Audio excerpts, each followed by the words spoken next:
अभी न पूछो हमसे मंजिल कहाँ है, अभी तो चलने का इरादा किया है। अभी न पूछो हमसे मंजिल कहाँ है, अभी तो चलने का इरादा किया है। न हारे हैं न हारेंगे कभी, न हारे हैं न हारेंगे कभी, किसी और से नहीं खुद से ये वादा किया है। Hello everyone, welcome back to economics classes. मैं अरविंद शर्मा स्वागत करता हूँ आपका आपके अपने यूट्यूब चैनल इकोनॉमिक्स क्लासेस में। माय डियर फ्रेंड्स, आज की वीडियो बहुत इंपॉर्टेंट होने वाली है क्योंकि आज की वीडियो में हम डिस्कस करेंगे इकोनॉमिक्स सैंपल पेपर 2021-22। जैसा कि सीबीएसई ने अपना जो फर्स्ट टर्म का सैंपल पेपर है वो रिलीज कर दिया है, तो आज उसके बारे में डिस्कस करेंगे और कुछ स्ट्रैटेजीज और टिप्स डिस्कस करेंगे जिसकी हेल्प से आप जो इकोनॉमिक्स है इसमें 40 आउट ऑफ 40 का स्कोर कर सकते हैं। तो वीडियो के लास्ट तक बन रहे हैं। आइए स्टार्ट करते हैं आज की वीडियो। तो जैसा कि अगर आप बात करें जो सैंपल पेपर है इकोनॉमिक्स सैंपल पेपर 2021-22 जो आपका फर्स्ट टर्म है उसका सैंपल पेपर, जैसा कि आप साइड में देख सकते हैं, जो आपका पेपर कोड रहेगा वो रहेगा 030। और अगर टाइम ड्यूरेशन की बात करें तो टाइम आपका 90 मिनट्स और टोटल मार्क्स की बात करें तो टोटल मार्क्स आपके रहेंगे 40 मार्क्स। ये सीबीएसई ने पहले ही क्लियर कर दिया था कि आपका 40 मार्क्स का आपका पेपर आएगा और 10 मार्क्स का आपका फर्स्ट टर्म के लिए प्रैक्टिकल जो वर्क है वो आएगा। अगर ध्यान से देखें तो यहाँ पे इंस्ट्रक्शंस दी गई हैं। अगर फर्स्ट पॉइंट देखें, there are a total 60 questions in this paper out of which 50 questions are to be attempted. 60 questions आएंगे आपको पेपर में जिसमें से आपको 50 अटेम्प्ट करने पड़ेंगे। और सेकंड पॉइंट की बात करें, this paper is divided into 3 section. जो पेपर होगा आपका वो 3 सेक्शन में डिवाइड होगा। और बात करें जो ए सेक्शन है, contains 24 questions, attempt any 20 questions. जो फर्स्ट सेक्शन है उसमें आपके 24 क्वेश्चंस आएंगे, उनमें से आपको कोई 20 क्वेश्चंस अटेम्प्ट करने पड़ेंगे। सेक्शन बी की बात करें, contains 24 questions, attempt any 20 questions. Again जो सेक्शन बी है उसमें भी आपके 24 क्वेश्चंस आएंगे, उनमें से भी आपको 20 क्वेश्चंस अटेम्प्ट करने पड़ेंगे। पॉइंट नंबर सी की बात करें, section C contains 12 questions, attempt any 10 question. जो आपका सेक्शन सी रहेगा वहां आपके 12 क्वेश्चन आएंगे जहां से आपको 10 क्वेश्चंस अटेम्प्ट करने पड़ेंगे। और पॉइंट नंबर 3 मेंशन है आपकी इंस्ट्रक्शंस में, all questions carry equal marks. जितने भी क्वेश्चंस हैं उन सभी का इक्वल मार्क्स होंगे और there is no negative marking, कोई भी नेगेटिव मार्किंग नहीं होगी। अगर ध्यान से देखें तो यहाँ पे सीबीएसई की साइड से थोड़ी सी गलती हुई है। यहाँ पे जो पेपर होना था वो 40 मार्क्स का होना था, पर यहाँ पे इन्होंने क्या किया है, जो पेपर है वो 50 मार्क्स का किया है। और यहाँ पे टोटल मार्क्स अगर आप ध्यान से देखें तो टोटल मार्क्स, मैक्सिमम मार्क्स आपके कितने हैं, 40। तो कहीं ना कहीं सीबीएसई की साइड से हुई है। सीबीएसई उसे जल्दी ही इंप्रूव करने की कोशिश करेगा। हो सकता है 1 या 2 दिन में सीबीएसई अपना सैंपल पेपर दोबारा रिलीज करे, हो सकता है कि दोबारा अपना सैंपल पेपर रिपब्लिश करे। तो हमें किसी की गलती को देखना नहीं है, हमें अपना कर्म करना है। इस सैंपल पेपर से हमें काफी ज्यादा गाइडलाइंस मिलने वाली है जो अभी हम डिस्कस करेंगे। हो सकता है कि जैसे आपके इससे एक चीज तो क्लियर होती है कि जो आपके क्वेश्चन रहेंगे वो आपको एक्स्ट्रा क्वेश्चंस दिए जाएंगे। जैसे आपका 40 मार्क्स का पेपर आएगा तो करीबन करीबन आपको 50 क्वेश्चंस दिए जाएंगे जिनमें से आपको 40 क्वेश्चंस अटेम्प्ट करने पड़ेंगे। और जिसमें सेक्शन डिवाइडेड होंगे, section A, section B, section C. हर एक सेक्शन में आपको कुछ न कुछ क्वेश्चंस एक्स्ट्रा दिए जाएंगे जिनमें से हो सकता है जैसे 12 क्वेश्चन दिए जाए, 12 में से कोई 10 क्वेश्चंस अटेम्प्ट करने पड़े। इस तरीके से आपका सैंपल पेपर रहेगा। इस तरीके से आपका जो फाइनल पेपर है सीबीएसई का फर्स्ट टर्म का वो रहने वाला है। अभी अगर क्वेश्चंस की बात करें, सेक्शन ए में क्वेश्चंस की बात करें तो क्वेश्चंस बहुत सिंपल क्वेश्चंस पूछे गए हैं। जैसे ये जो फर्स्ट क्वेश्चन है ये गवर्नमेंट बजट से पूछा गया है। और सेकंड क्वेश्चन की बात करें, ये बैलेंस ऑफ पेमेंट से पूछा गया है। तो जनरली बैलेंस ऑफ पेमेंट होता क्या है? बैलेंस ऑफ पेमेंट होता है जिसमें हम क्या करते हैं, किसी एक कंट्री की जो इकोनॉमिक ट्रांजैक्शंस होती हैं रेस्ट ऑफ द वर्ल्ड, जैसे हमारे इंडिया की कितनी ट्रांजैक्शंस हुई रेस्ट ऑफ द वर्ल्ड, उसे बोला जाता है बैलेंस ऑफ पेमेंट। और तो इसमें एक तरीके से क्या होता है, अगर ऑप्शन देखें तो ऑप्शन नंबर इसमें जो सी है वो बिल्कुल सही है, inflow and outflow of foreign exchange to from the economy. तो ये ऑप्शन जो है ये बैलेंस ऑफ पेमेंट का बिल्कुल सही है, क्योंकि जो बैलेंस ऑफ पेमेंट है उसमें जनरली करते क्या है, एक इकोनॉमी की कितनी ट्रांजैक्शंस हुई रेस्ट ऑफ द वर्ल्ड, फिर उसमें देखेंगे फॉरेन एक्सचेंज कितना हुआ, इनफ्लो और आउटफ्लो कितना हुआ। तो इस तरीके से बहुत सिंपल क्वेश्चंस आपके पेपर में पूछे गए हैं, जो ये सैंपल पेपर है।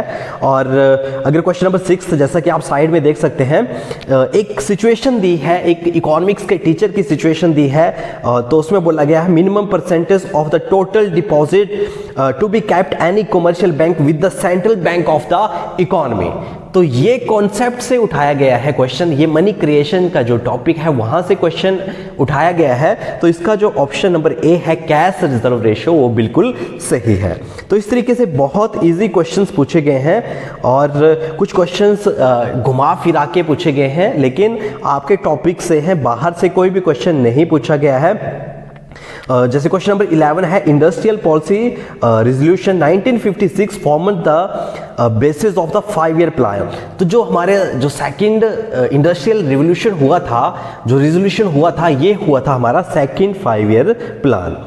तो इस तरीके से आपको इसकी मार्किंग स्कीम भी मिल जाएगी, जो आप देख सकते हैं। बहुत इजी क्वेश्चन, क्वेश्चन नंबर 12 है ऑक्यूपेशनल स्ट्रक्चर रेफर्स टू। तो ये इंडियन इकोनॉमी जो चैप्टर नंबर 1 है वहां से उठाया गया क्वेश्चन है। तो इसका जो करेक्ट आंसर है वो है distribution of workforce among different sectors of the economy, कि किस सेक्टर्स में कितने लोग इन्वॉल्व हैं, उसे बोला जाता है ऑक्यूपेशनल स्ट्रक्चर। और 14 भी बहुत इजी क्वेश्चन है, पॉवर्टी से उठाया गया है।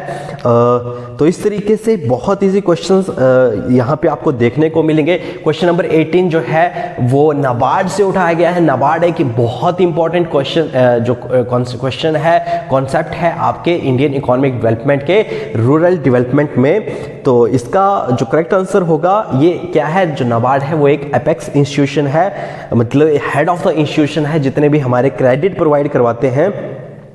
और इस तरीके से क्वेश्चन नंबर 20 इज ब्लैंक दिया है आपको, फिलिंग इन द ब्लैंक्स भी आपसे पूछे जा सकते हैं। Is not a reason for poverty in India, है ना।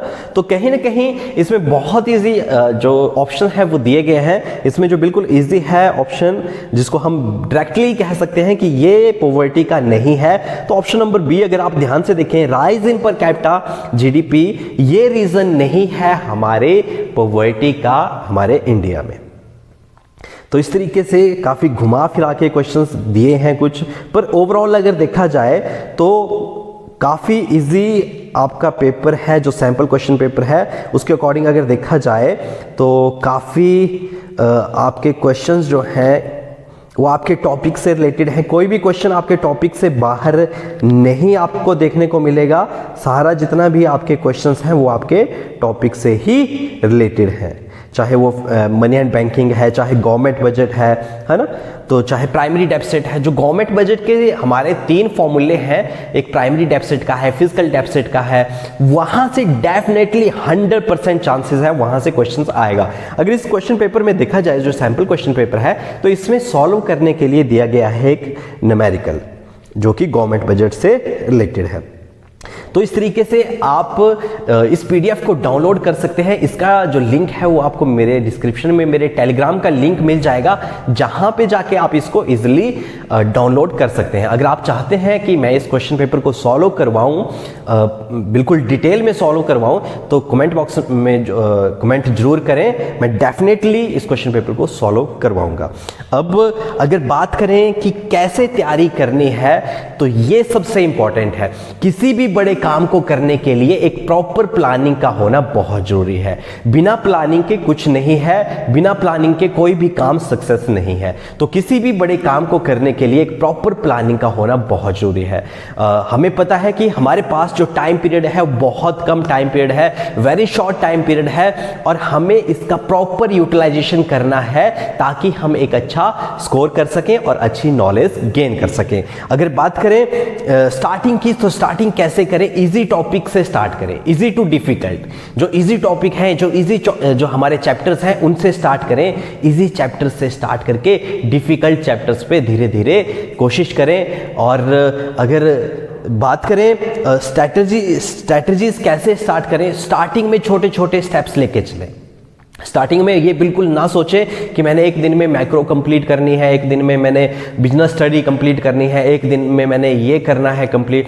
नो, स्टार्टिंग में छोटे छोटे जो टारगेट्स हैं वो लेके चलें और सबसे पहले चैप्टर्स को अच्छे से पढ़ें, प्रॉपर उसके जितने भी आपके टॉपिक्स हैं उनको अच्छे से कवर करें। और जैसा कि आप पहले से ही करते आए हैं, जब आपका रिटन पेपर होता था तो उस तरीके से आप जो टॉपिक हैं उनको प्रिपेयर करें, उसके बाद उस चैप्टर्स के क्वेश्चन सॉल्व करें और जितना हो सके टेबल और चेयर पे ही स्टडी करें। और 1 या 1.5 घंटा पढ़ने के बाद 10 मिनट का रिलैक्स जरूर करें और उसमें एक गलती ना करें जो मैक्सिमम स्टूडेंट्स करते हैं, कभी भी अपना सेल फोन उस टाइम पीरियड में ना चलाएं। उसके लिए एक अलग से टाइम पीरियड फिक्स करें, आधा घंटा, 50 मिनट्स, जितना भी आप चाहें। उसके लिए एक अपना अलग से टाइम फिक्स करें कि इस टाइम पे मैं अपना सेल फोन चलाऊंगा।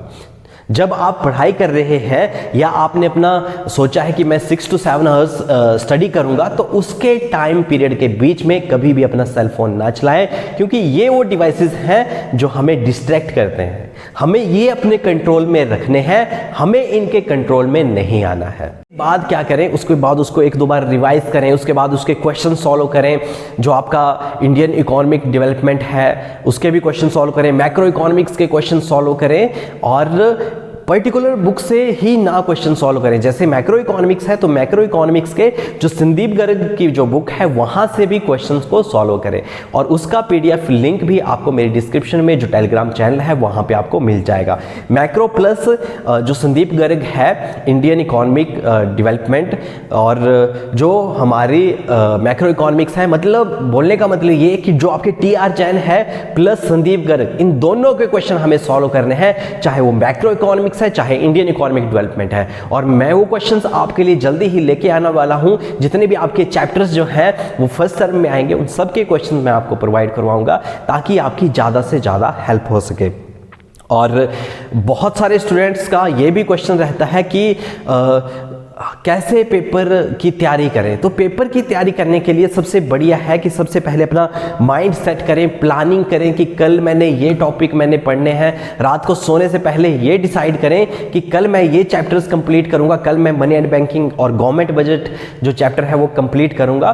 तो उनको अच्छे से कंप्लीट करके बिल्कुल अच्छे से नोट्स बना के और कोशिश करें लिख कर ही याद करें।